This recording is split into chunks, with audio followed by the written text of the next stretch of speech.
We have a big problem in the human rights and freedom movement right now, and the problem is us.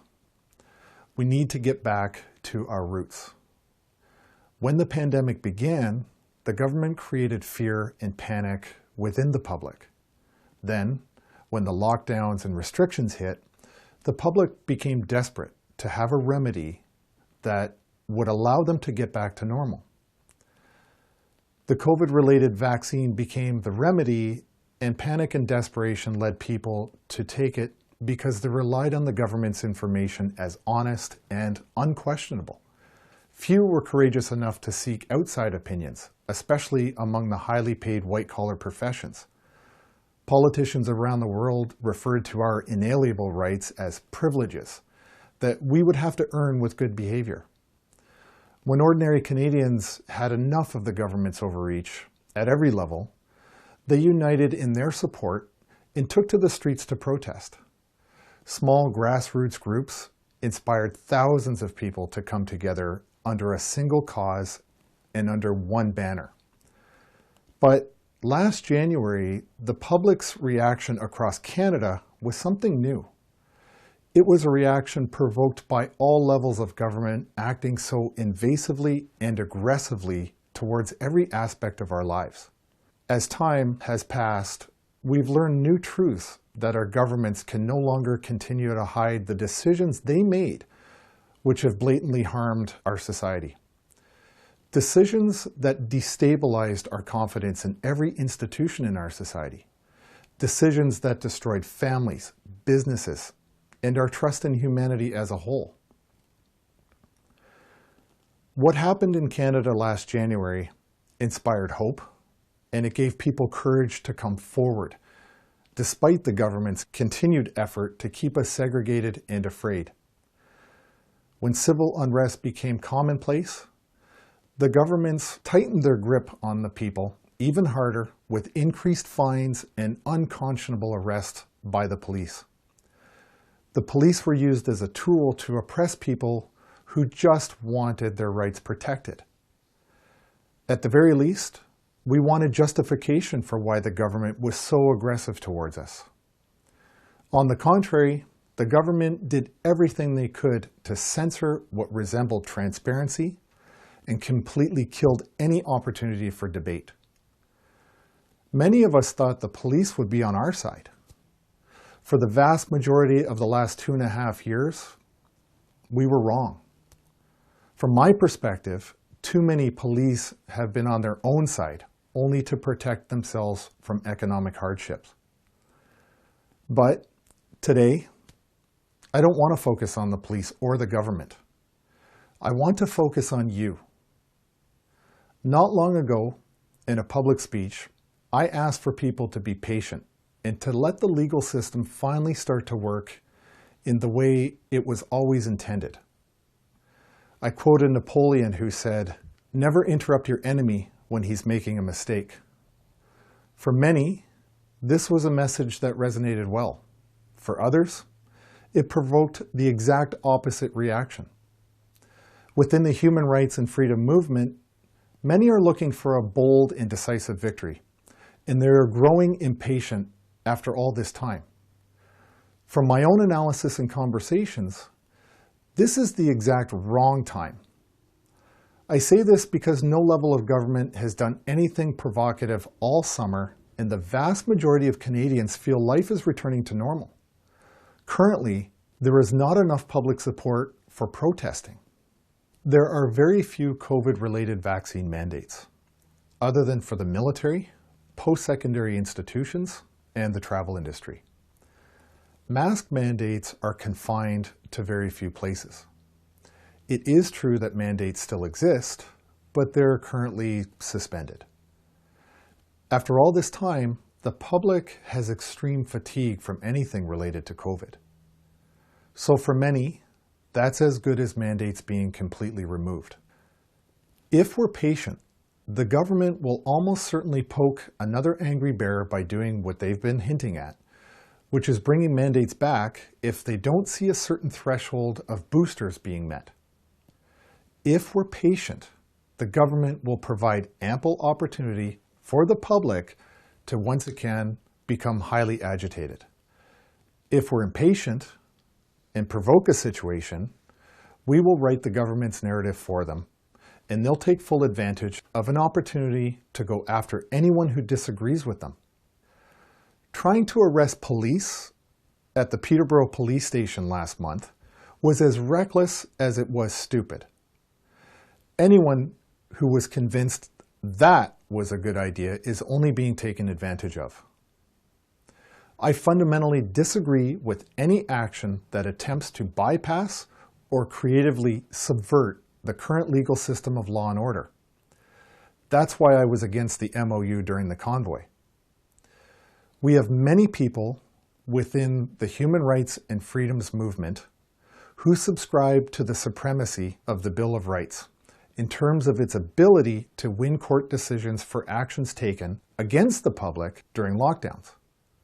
40 years ago, that may have been the correct approach, but it's been 40 years since we've had the Charter of Rights and Freedoms. It was created because the bill was not strong enough and Canadians did not have adequate protection from government overreach. Why do I know this? Because I was privileged to learn it directly from Premier Brian Peckford himself, not from some book. Premier Peckford, one of the authors of the Charter of Rights and Freedoms, is the last living member of the government that drafted it, which makes him the most credible Canadian alive to interpret the intent of the Charter. I want to highlight one very important point regarding our legal system. It doesn't matter what system we have, whether it's bill or charter-centric, if the police or the courts don't uphold it, or when they don't abide by it, does it matter which system we have? Advocating for an old or radical legal framework isn't going to do a damn thing if the courts and government, who control the police, don't respect our rights according to the law. A government that is unaccountable to the people it serves is a lawless government. Our civilization, by contrast, can and must be based on a lawful society, if for no other reason than that we have the law on our side. It might sound strange for me to say that we have the law on our side at a time when law enforcement is being used against us. The question is, how did we get here? One explanation is that until recently, the courts relied on the government's word, that they were acting in the best interest of public safety. They relied on something called judicial notice. Judicial notice is the acceptance of a fact without proof. For example, we've seen court cases where one parent has insisted that a child is vaccinated over the objection of the other parent. One specific case ruled that a father could not discuss COVID with his child and could not see his child until after the second dose was injected into the child. The court, in this case, used judicial notice and blindly followed public health recommendations as fact, without providing evidence. Members of the courts, including judges, are also members of the public who watch the news and are just as susceptible as the public when it comes to the constant fear-mongering generated by the media and the governments. Judges relied on their media-induced bias about the dangers of COVID and the effectiveness of the COVID-related vaccine and accepted the government's position as fact without proof. Judicial notice is still a recognized principle of law which may be challenged by compelling and reliable evidence to the contrary. Recently, a court decision ruled that the government's word could no longer be trusted.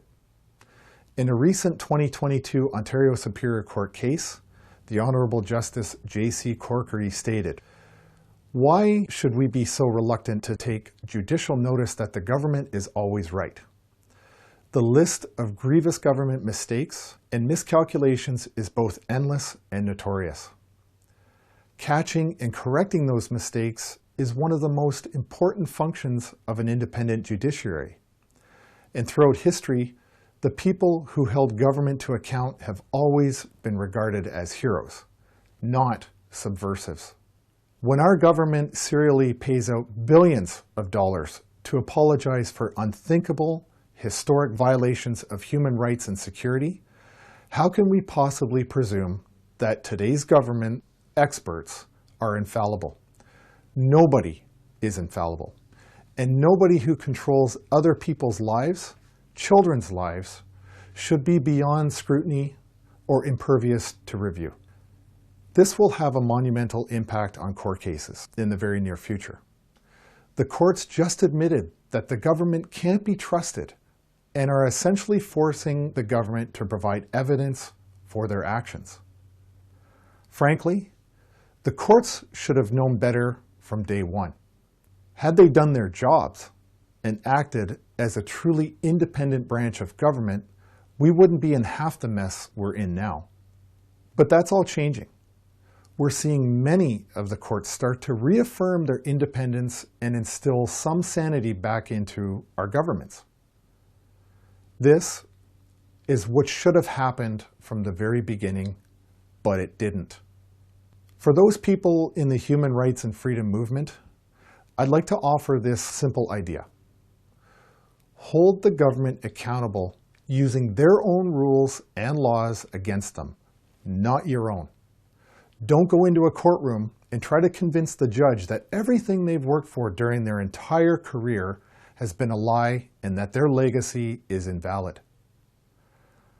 I don't for a second think you will ever achieve your desired outcome by implying that the court's legal apparatus is fraudulent and that you have no respect for it.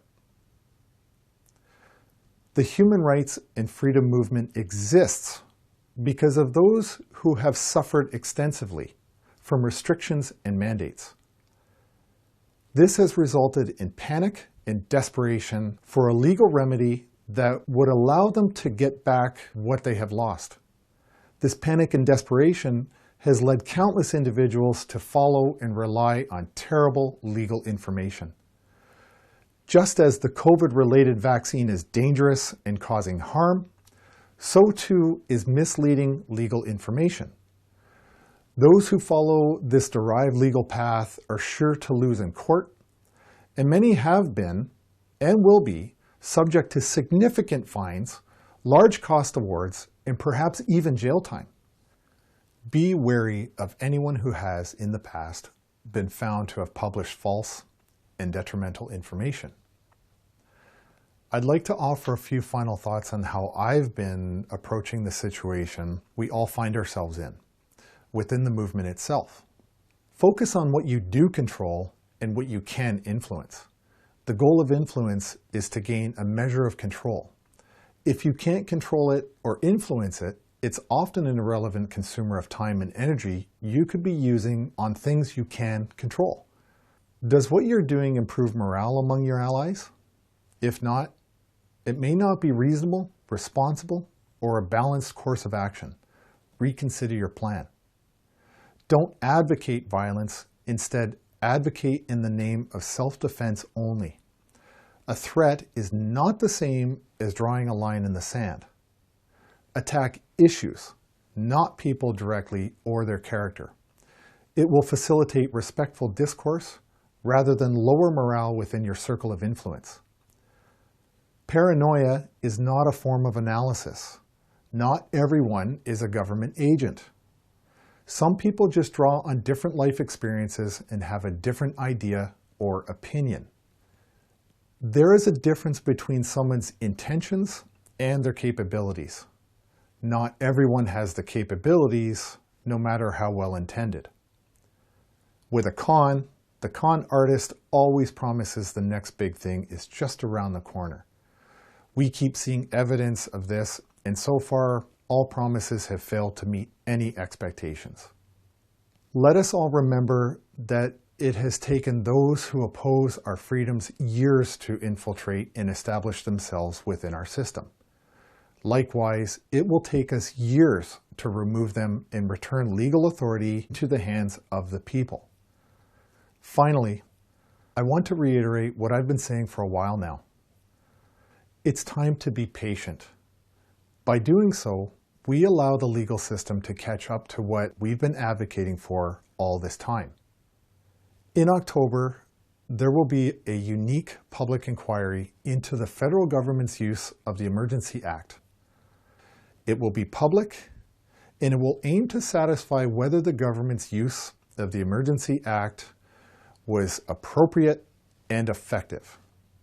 And if they believe under the criteria of the CSIS Act, Section 2, defining threats to the security of Canada was met.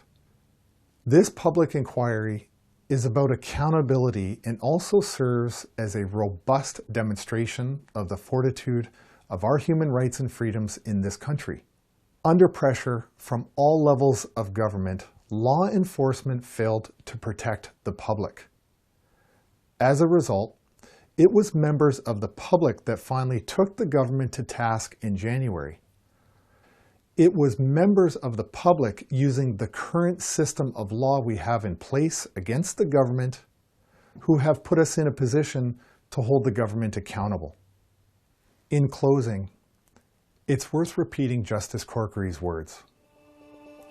And throughout history, the people who held government to account have always been regarded as heroes, not subversives.